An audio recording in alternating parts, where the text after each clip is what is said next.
Hello, President David Chartrand. Oh, happy birthday. I know you've been telling everybody about your birthday to remind them to buy you a present. I know that. So, Exactly. boy, tried to remind me. He said, it's her birthday. I said, she's been phoning everybody to remind them so she gets a present. I said, so. Oh, I heard you got Morgan with you. I had Morgan and Keith. Yeah, they came in. They just left the studio. They had to head out for their weekend. It's Keith and Karina's 12th anniversary today. Oh, good. Congratulations. Yeah, and Morgan has some much needed, I think, downtime this weekend. She's not Oh, performing. good for her, because she's always performing everywhere. Exactly. Yeah, that's good. She takes a break. Still a young lady, so good she takes a short break for herself. Yeah. Well, let me say, here in Saint Laurent, I just finished a parade, a beautiful parade. I was there with the mayor, Richard, of course, Chartrand, and float, and the local had a beautiful float, and Wayne Monroe went out of his way to make sure the float was well established. And I tell you, there's a variety of all types of beautiful horses in front of us, by the way. I think they're Laurel owns them, the late Laurel. And those horses were very tame with the fire truck going, and the horns were pumping, and they were just calm, just riding along with a wagon behind them. And it was great to see about the crowd, the kids, and the candies that were throwing out. So, I want to definitely thank Wayne, and I also want to thank Karen for lending us the vehicle. We were stuck at the grounds. Oh, no. We were going to start the opening ceremonies, and Karen threw out her baby seat and everything and let us take the vehicle. And Ashley, again, thank you for bringing us here. And Tashina, thank you very much for running around here at the office to organize the ability for me to get my information. Now, let me tell you about people who want to come out to Saint Laurent this weekend. It's going to be a hell of an event. Of course, they're famous for their mud bogging and quad bogging. They're very, very famous. Today they have quad bogging. There's quad races. The Goody Boys are performing, by the way, by 1 to 5, and with the Interlake Steppers, Itty Bitty Steppers, and the Norman Chiefs, the Memorial Dancers today between 1 and 5. Oh, wow. Then, of course, the quad races, horse show tournaments, slingshot tournaments, jigging contests, and a lot of kid activities are taking place around. So this community went out of the way. Of course, I take Bucky, of course, the Vice President, Jack Park. I was, of course, the Minister for Economics in our government on investment capital buildings and capital assets. And, of course, Mona Beers, they're actually representing us at the opening ceremony. I could see it from here. It's way down in the field out there. And but anybody wants to come down today, you just come down to the Métis grounds. Just on the, I don't know what the name of that side road is, but you'll be able to see the big flag in the blue sea can there, and you'll be able to head down there. So, again, gate fees is going to be, I think, $5 for the age of 7 to 14 and $15 for those over. So they got to make some money back because I said there's a lot of work and a lot of activity to place. And also, this takes place on Sunday again.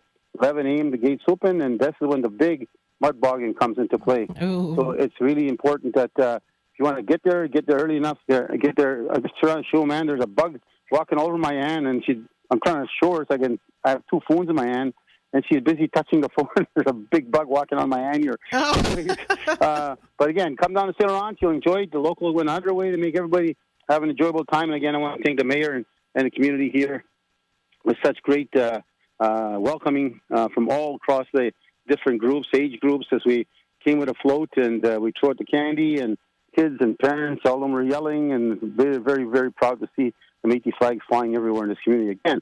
So I also want to do some condolences before I get to birthdays.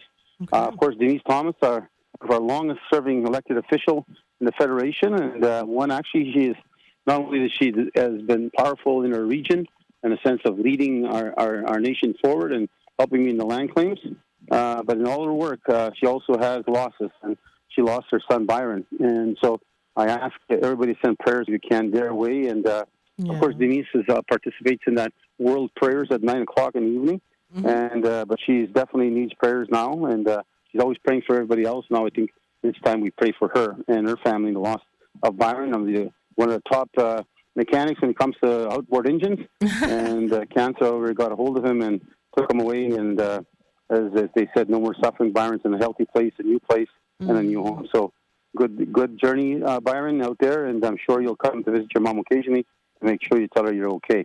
Now, also, Brian Thompson and Bella in Back Bay, they called me. That's why I canceled my meetings yesterday. I drove home. Brian is one of my closest friends, and has been my close friend forever.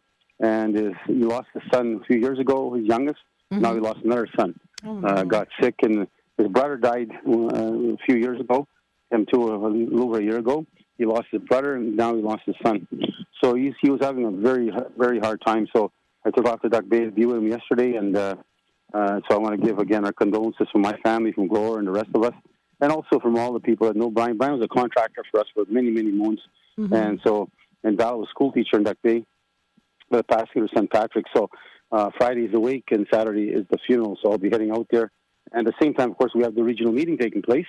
That's happening in Saturday, Sunday, or just Saturday, 10th. August 10th. It's happening one day. But we're also having a big ceremony, a big ribbon-cutting ceremony of the new pharmacy in Dauphin.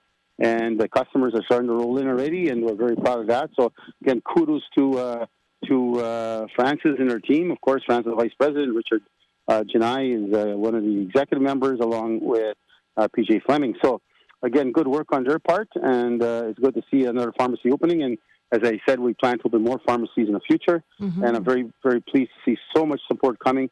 First Nations are coming there with their prescriptions, and the Métis and non-Indigenous people, because we plan to provide the best service we possibly can and make sure that everybody's dealt with and given the right medicine that they need, and any supplies that they would probably definitely be part of their medical plan. So there's now birthdays. I want to get that out of my way before I get to business. Okay. Happy 17th birthday is going to Brody Smith. That's Carrie and Donnie Smith's son, who's celebrating. Actually plays football. He went to the States and played for a while. And so he loves football. And his birthday is August 4th. So, Brody, happy birthday to you. Happy 80th birthday is going to Marilyn Van Eck, Winnipeg Region, who's celebrating her birthday on Sunday, August 4th. 80th birthday. Excellent, man. I hope I can make that day. I don't know if I ever will, but it's a dream if it does happen. Happy 70th birthday going out to Mona Beers. She's still at the Downs over there, the Métis grounds. And she's, of course, Minister of Child and Family Services for us. Birthday. And she's celebrating her birthday on August 6th, Tuesday. Happy 56th birthday, 52nd. Doesn't look a year over 51. To Naomi Clarke, who's celebrating her birthday on Wednesday, August 7th. Happy birthday, Naomi. Thank you. You like that? Doesn't look a year over 51. Yeah, I know. Thanks. You're so kind. You still look young. Happy 70th birthday going to Margaret Chaboyer, who's celebrating her birthday on Friday, August 9th. Margaret, happy birthday. Now, of course, as you all know, some of you have had a chance to read the paper on Friday. We had our 1,000th family purchased home by our citizens, and it was such a beautiful event. And you know what was so beautiful also? The first home buyer was there, which happened in 2019. Her and her husband came. I wish I had our names in here. I probably think of them off the top. Dominique, I think, and Joel. I think Dominique and Joel, if I'm correct. That's their names. And so I want to again express my thank you to them coming down as a first-time home buyers. And that was in 2019, I believe. And now these ones, of course, the 1,000 family buying their home. And that's a feat to tell you that 1,000 families been able to buy their home. And in fact, there's 1,069. Wow. In fact, there was 1,038 when we were there to cut the ribbon. But during this two-week delay, another 31 bought their houses. So altogether, it's 1,069 so far that have purchased their home buyer. Isn't that great? That's over 2,000 people inside houses that they own, and over nearly 600 children in these houses. So it is something, a feat to be proud of. And again, that's something to be proud of for a minister. Of course, Goodon was the minister of the file. Yeah. And we had good dignitaries that showed up. Minister Bernadette Smith, Minister of Housing came, and then we had Wayne Wasco as official opposition, and we also had, of course, the owners, Megan Young and Joshua Bushy. And you know what I was proud to see is their families. All their grandpas and relatives are all around cheering them on, and just to see that family. That's the thing I said. What is yours work to me? They asked me. I said, well, you know what works? Because our families get together. We support each other. Grandpas are always there. Grandmas are there. Yeah. Moms and dads are there, so because they're so proud that their kid is going to own a home, and they go out of their way to make sure they help, and if it's renovations or maybe helping out a little bit on a payment, they're always there. Water tank breaks, well, the parents will be there. So I said, that's why it works. So far, the 1,069, all of them still own their homes. Oh, that's amazing. That is so beautiful. I'm proud. Actually, I'm more proud, and people should look at this from this context, we have put over $250 million into the economy in Manitoba, just on these houses alone. Wow. Over $250 million. So, and we created over nearly 500 jobs. Mm-hmm. And at the same time, of course, the economy around there, the stores must be smiling because every house, usually you buy one, get a barbecue, you want to go get a lawnmower, you want to get this patio furniture.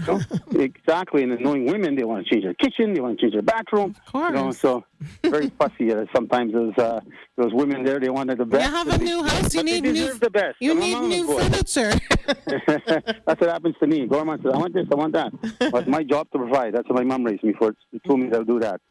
Okay, so anyways, going away from the housing, I had a chance again to talk about the repair program, which is really important to recognize that we're still looking for more contracts under the help program. So we hope that there's contractors listening out there. Get your name into the list. Get a hold of the housing department because we're falling behind on that. There's more and more people coming to get a grant to get their house fixed so they can live longer in the home.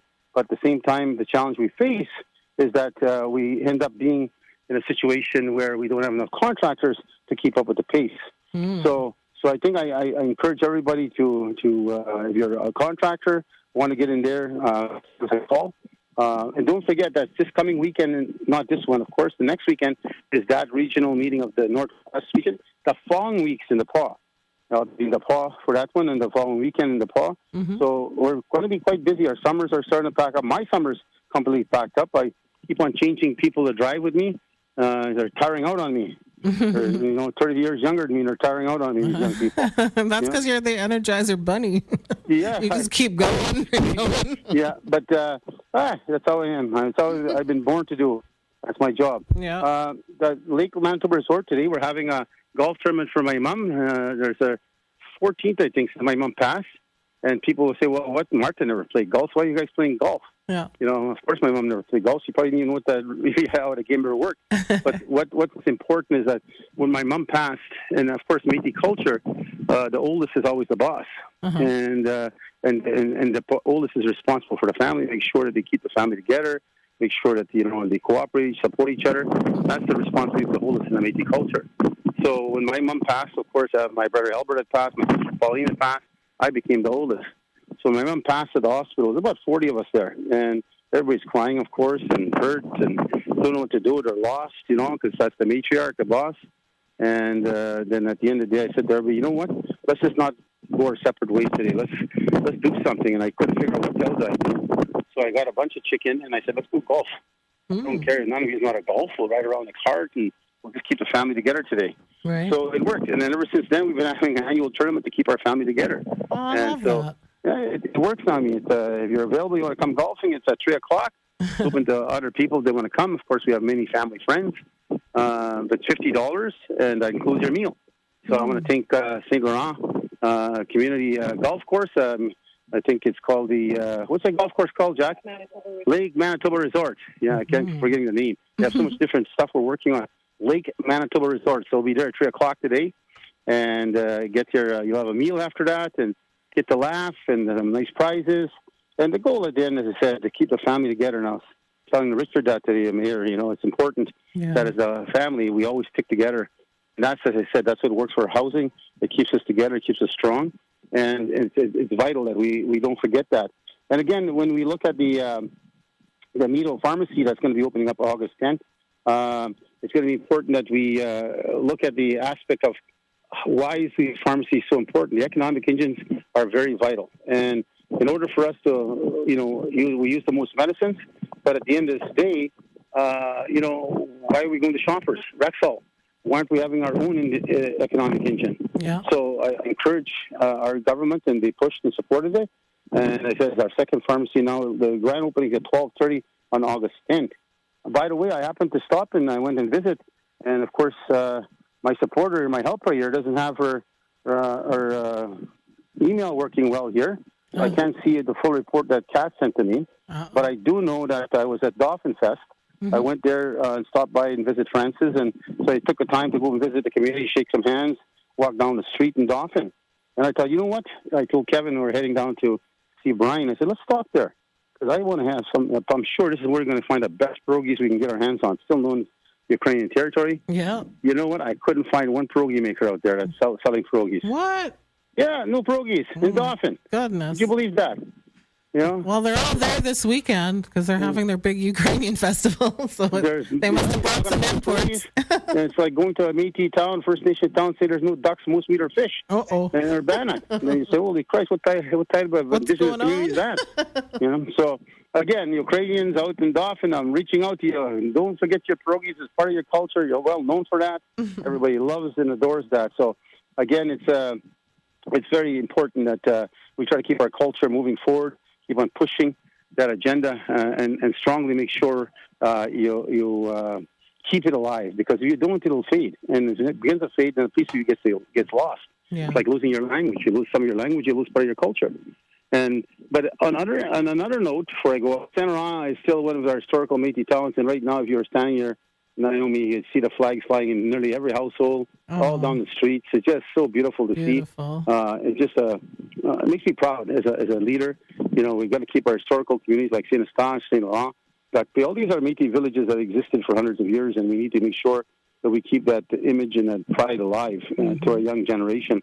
And that leads to the next thing. You'll see an article in the Free Press today on Saturday. You'll see in addition open letter written by P.J. Fleming, our Minister of Natural Resources, and you'll see that he wrote a letter addressing the Manitoba Wildlife Federation's accusations and accusations and attempts of divisiveness, of trying to make a fight between us and the First Nation, a fight between saying the government is capitulating to get to the Métis, that we're taking care of the Métis, is not taking care of First Nation, not taking care of other harvesters. The Premier is only choosing, it's just a bunch of lies. Yeah. And it reminds me when the Wildlife Federation, we actually had an agreement with them in 2010, I believe we signed an agreement with John Williams, who was the president, and we said, well, let's work together for the future of conservation for generations to come. Let's protect our animals, our birds, and we'll work together. But our rights are there. Don't ever forget that.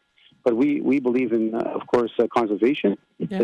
It was strongly devised in our harvesting laws. And they wrote an open letter just a couple of days ago where they attacked the province for recognizing Métis rights, and that they wouldn't get over it. I know that Brian Strowman was the president after John Williams. He actually attacked in campaign. This entire campaign, a bunch of it, was on the premise that he'd fight against Métis rights, that they shouldn't exist. And so that's a really racial, divisive, prejudicial attitude that the Métis rights, which we have fought and died for and protected and received in building this country, went to war for. So you start thinking that this campaign at the Manitoba Federation was against Métis rights. And so they continue to keep that position today. And they wrote a very divisive and accusation, after accusation in a letter, public letter. So our minister wrote an open public letter in a Free Press and tells them, you're absolutely wrong. First of all, you're misleading the people by saying we don't care about conservation in many ways, the way they're putting the accusations forward, that we are endangering, basically what their message is, we're endangering natural resources and wildlife. And we have the strongest conservation-minded rules in law, stronger than the province of Manitoba, stronger than the ones they follow. So it just shows you again, sometimes people will do things to create negativity. At the same time, people will believe it. Like Trump, right? Trump says these crazy things and people believe it. Yeah. And that's the same way that the leaders of the Wildlife Federation are trying to do. So, and I told them, and told my minister, come hell or high water, politically, legally, whatever we're going to do, we will protect our rights against anybody that says Métis rights don't exist or we don't have Métis rights in this province we built, that we bought into Confederation. So we'll make that very clear. So there's an open letter. You'll have a chance to see it. You want to read the Free Press today and Saturday. You'll find that edition there. It'll be on our website also. But it's just making it very clear to these institutions and bodies that try to claim that Métis rights are lesser or don't belong or not equal or don't have. Is a sad day in our history, sad day in understanding the premise of law in this country, that they do exist and they're there and they're protecting the Constitution of Canada, the law. So whoever goes against that actually is breaking the law. So from my perspective, I look forward to the ongoing relationship that we're finally building with the province, because we all have a stake here. And we need to work together, the First Nations, the Métis, non-Indigenous harvesters, the province, the federal government. All of us have a stake in the future. Climate change is not helping. It's coming, and it's getting worse. And nobody can deny it doesn't exist now. Climate change is here. Look at the temperatures today. They burn you today. Yeah. It's 35, 40, sometimes it's going with humidity. You know, your entire body is just burning. It's just temperatures are changing. Nature, the birds, the animals are showing that nature is changing on a rapid forest fires now that have gone under control. 1/3 of Jasper burnt down. You know, what more is it going to take for these non-believers to see that climate change is here? The sad part about it, they're putting their grandchildren and children in jeopardy. One day they'll be sorry, very sorry, and there's no turning it back. Yeah. So we need to start acting now. That's why we are greenhouses. We're planting, up to 8 million trees a year, and that construction is still underway. But the things we're doing, we're planning towards the future. And these people that are out there attacking the Métis should be ashamed of themselves. Because I know that's not what I hear from Manitobans. So everywhere I travel, where I'm at Costco, at stores, people always come shake my hand. And they're non-Métis, many of them. And a lot of Métis will shake my hand, of course. But non-Métis will definitely come up and say, thank you for what the MMF does. Thank you for what you're doing downtown. Thank you for your harvesting rules. Because they hear about it in the radio. Yeah. And they hear about it in the paper. And they hear about stories and they're interrelated to the Métis. So you start looking at that. Our people have gotten great accolades of the stuff we're doing, including all of our. We have 1,600 graduates this year. That's amazing. In university, 1,600. So they're all graduating. So it just tells you again, 1,600 students. I'm sorry. I think there's about 450 graduating their last years now this year. So, but again, you look at those numbers. We're going to make a big impact in the economy, and we're not finished buying buildings and developing our economic strength. I know there's more to go, and I just can't say enough. So. For my cabinet, my ministers, they work so hard to make things happen for our people. And to all the staff out there, all of our staff, I think we have, 1,300 staff in the province, and I want to say thank you to all of them. Even the staff here in Chartrand, they're running around like crazy to make the event a special time for everybody here. Yeah. And that takes away from their family, their kids, and just bombing rides for me to get me back to the place I can get a call. The Sheena being late, opening the building, and all the rest of it, So, but people really are going out of their way, and our staff work so hard to make it good for everybody. So, with that being said, happy Saint Laurent days, and then next weekend, I'll be at a wake on Friday in Duck Bay, and then Saturday I'll be at the funeral, and then Saturday afternoon I'll be at the regional office. On Friday at 12:30, we're having our ribbon cutting ceremony of our second pharmacy. So, anybody in the Northwest, I tell that to all my friends out there, a lot of the chiefs and First Nation friends I have everywhere there. Use our pharmacy. We want to make sure you have the best service you possibly can. I always believe in supporting Indigenous business, and let's support each other moving forward. If it was their pharmacy, I'd be pushing the same, go to their pharmacy. But at the end of the day, we're working in a platform where we believe Indigenous to Indigenous, government to government is where we need to go, and support the people where we're going. So with that being said, I'll talk to you guys next Saturday from Dauphin. Okay. Thank you, Cowboy. I know. I talked as fast as I can, Naomi. As fast as I can. You did good. Well, I try to go quick because there's so much to report on, and I want other people to call in, and I don't want to take, because if I have to report just on general on what's going on, I'd be here for hours. I know. There's so much going on. Happy birthday again. Thank you. I hope you get spoiled. I hope so too. Are you going anywhere for your birthday? No. Your boy's not taking you out, your family not taking you out, what the hell's going on? Well, if they are, I don't know about it yet. Well, maybe they're keeping a good secret, and of course, maybe the legend, Ray St. Germain will come and say, "Hey, happy birthday" from above later on. I think he did. I think he came and visited yesterday. There was a little hummingbird hanging around me all day last night. Well, I believe in that stuff strongly. Yeah. Oh, by the way, the greenhouses here, I'm just looking at them here in Saint Laurent. Mm-hmm. The mayor was so proud of them here. I know this is a region that puts these greenhouses, and there's a daycare center beside and everything. But he said in 2 hours, there are big greenhouses here. In 2 hours, the community came and bang, the entire producing of all of the benefits, or what do you call it, the stock of all the fruit labor. Yeah, they were gone in 2 hours in this village. And these are big greenhouses. Okay, we'll talk to you guys next Saturday. Okay, take care. Okay, take care. Bye-bye. Bye.